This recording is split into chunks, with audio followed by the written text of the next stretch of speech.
rumors, yəni 2 və 3 bizim doğru cavabımız olacaq. 24-də mətnə görə düzgün fikirlər istəyir və 24-də də the first colony in Tasmania was established by the Dutch. Bu səhvdir.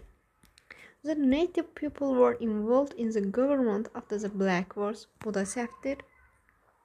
Və cavabımız most of the Europeans on the island were immigrants from Great Britain.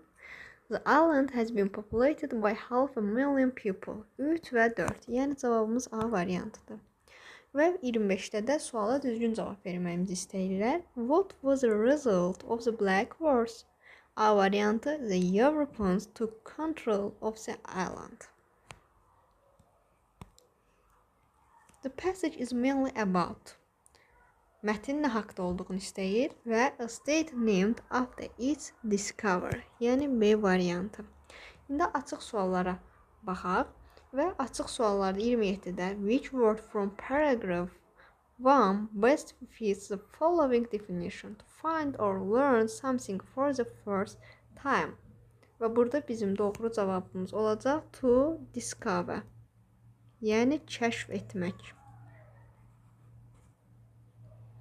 Daha sonra 28-də bizdən indigenous sözünün sinonimini istəyir və deyir ki, paragraf, yəni ikinci abzasdadır və doğru cavabımız native, yerli sözü olacaqdır.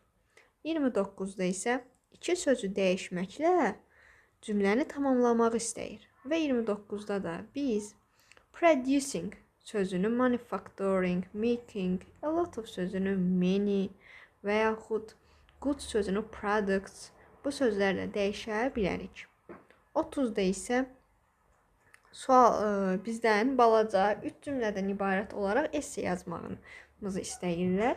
Məsələn, belə bir açıq tipli sualda deyir ki, which country in the world would you like to visit and why?